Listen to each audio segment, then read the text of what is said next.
முக்கியமான சிம்டம்னு நம்ம நாய்க்கடிக்கு தான் கண்டிப்பாக கண்டுபிடிக்கிறது. தண்ணி பக்கத்தில் கொண்டு போனாலே அவங்க ஒரு கட்டத்துக்கு மேலே அலற ஆரம்பிச்சு அவங்க கேவிக்கிட்டே போக ஆரம்பிச்சிருவாங்க. வாய் வழியா கோழை வடியும். அதான் வெறிநாயுடைய அறிகுறி. அதே அறிகுறி மனுஷனுக்கும் வரும். ரேபிஸ் நோய் வந்து உயிர்கொல்லி நோய். கிட்டத்தட்ட 2015 இருந்து 2021 4 கோடி பேரை கடிச்சதா பைட்ஸை சொல்றாங்க. அவ்வளவுக்கு இந்தியாவில் திருநாய்களுடைய அட்டூழியம் அல்லது வீட்டு நாய்களுடைய கடி அதிகமா இருக்குங்கிறதா உண்மை. இந்த ஊசி போட்டதுக்கு அப்புறம் கறி சாப்பிடக்கூடாது, நான்வெஜ் எடுத்துக்க கூடாது, இந்த மாதிரி சொல்றாங்க. ஒருவேளை கவனிக்காம போயிட்டோம்னா நம்ம ஆக்டிவிட்டிஸ் எல்லாம் அந்த நாய் மாதிரியே மாறுன்றாங்க. இதெல்லாம் எந்த அளவுக்கு உண்மை? இதுல கொஞ்சம் மித்து.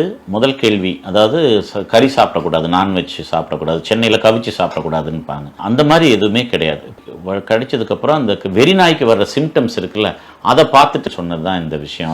மட்டனை சாப்பிடாத, சிக்கனை சாப்பிடாதுன்னு. அது என்ன செய்யும்னா, தசைகள், நம்முடைய தொண்டையில் உள்ள தசைகள், மூச்சு குழாயில் உள்ள தசைகளை அது வந்து இருக்க ஆரம்பிச்சிடும். அதுல முக்கியமான சிம்டம்னு நம்ம நாய்க்கடிக்கு தான் கண்டிப்பாக கண்டுபிடிக்கிறது, தண்ணி பக்கத்தில் கொண்டு போனாலே அவங்க ஒரு கட்டத்துக்கு மேலே அலற ஆரம்பிச்சு அவங்க கேவிக்கிட்டே போக ஆரம்பிச்சிருவாங்க. ஹைட்ரோஃபோபியான்னு பேர். தண்ணி குடிக்கிறதுக்கு, தண்ணியை இந்த தசைகள் அவங்களுக்கு முழுங்க முடியாமல் மூச்சு திணறலை ஏற்படுத்தும். காய்ச்சல், சளி மாதிரி, சாதாரண ஃப்ளூ மாதிரி ஆரம்பித்து ஒரு 4 நாள்ல இருந்து ஒரு வாரத்துக்குள்ள வேற சிம்டம் எடுக்க ஆரம்பிச்சிடும். மயக்கமாக இருக்கிறது, மயங்குறது, அல்லது கோமா ஸ்டேஜுக்கு போகிற மாதிரி மயங்கி விழுறது. இது தவிர முக்கியமாக வந்து தண்ணி குடிக்க முடியாமல் போகிறது தான் மெயினான சிம்டம். ஸோ தண்ணியை பக்கத்தில் கொண்டு போனாலே அவங்க அலறுவாங்க, பதறுவாங்க.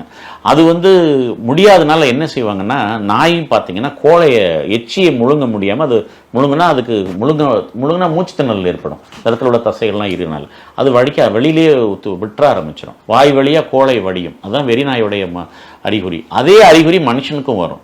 அறிவியல் பூர்வமாக இல்லாத வைத்தியங்கள் எல்லாமே என்ன சொல்லிட்டாங்கன்னா, இறைச்சி சாப்பிடக்கூடாது, இன்னும் நிறைய காய் பழங்கள்லாம் சேர்த்து சாப்பிடாத அப்படின்னு சொல்லி மக்களை ஏதோ ஒரு நம்பிக்கையை கொடுத்துருக்காங்க அந்த காலத்துல இருந்தா நான் புரிஞ்சுக்கிறேன். அதனால நவீன மருத்துவத்தை பொறுத்தளவில் நீங்க என்ன வேணாலும் சாப்பிடலாம், நாய்க்கடி தடுப்பூசியை 5 ஊசியும் போட்டுக்குங்க. ஸோ அதனால சாப்பாட்டுக்கும் இந்த நாய்க்கடி வைத்தியத்துக்கும் எந்த பத்தியமும் கிடையாது. 2வது கேள்வி நீங்க கேட்டது வந்து ஆக்டிவிட்டிஸ் எல்லாம் அதே மாதிரி மாறும் அப்படின்றாங்க. அது எல்லாமே நான் இப்ப உங்களுக்கு சொன்ன பதில் இருக்கு. 2வது கேள்வி, இந்த நோய் எந்த உயிரினத்தை தாக்குனாலும் அதனுடைய மூளைக்கு போனதுக்கு அப்புறம் தான் அதனுடைய அறிகுறிகள் தென்படுறதுனால இது எல்லாமே ஒன்று போல தான். அதாவது எச்சில் வடிக்கிறது, முழுங்க முடியாமல் போகிறது, கேவிக்கிட்டு போகிறது, கன்ஃபியூஷன் வந்தவங்க மாதிரி இருக்கிறது, மயக்கம் வர்றது, மூளையோட பாதிப்புகள் அத்தனையுமே அதில் தென்படுறதுனால இந்த கிருமி வந்து ஒரு வைரஸ்ன்னு நமக்கு தெரியும். வைரஸ்னா ஆன்டிவைரல் இல்லை இந்த மருந்துகளுக்கு, இந்த கிருமிக்குன்னு நம்ம புரிஞ்சிக்க வேண்டிய விஷயம் அவ்வளோதான். ஸோ இப்போ சிக்கன் பாக்ஸ் ஒரு வைரஸாக இருந்தாலும் அதுக்கு நமக்கு வந்து கிருமி மருந்து இருக்கு.